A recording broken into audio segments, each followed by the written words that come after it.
জামাই ষষ্ঠী উপলক্ষে আমাদের বাড়ির জামাইদের জন্য কি কি আয়োজন করা হয়েছিল, সকালের টিফিন থেকে দুপুরের লাঞ্চ সমস্ত ডিটেলস দেওয়া আছে।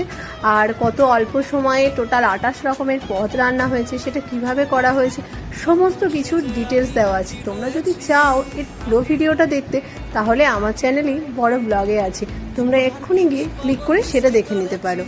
আর আমাদের এখানে কিভাবে জামাই ষষ্ঠী পালন হয় সেটাও তোমরা বুঝতে পারবে। অবশ্যই তোমাদের জামাই ষষ্ঠী কেমন কাটলো সেটাও জানাতে কিন্তু একদম ভুলো না। সেজে আমি হাজির হয়েছি, উপহার কি পাবো লিস্টি করেছি। জমিয়ে খাবো আমি চিংড়ি মাংস, তো খাবো আমি চেটে পুটে মিষ্টি সাথে তো।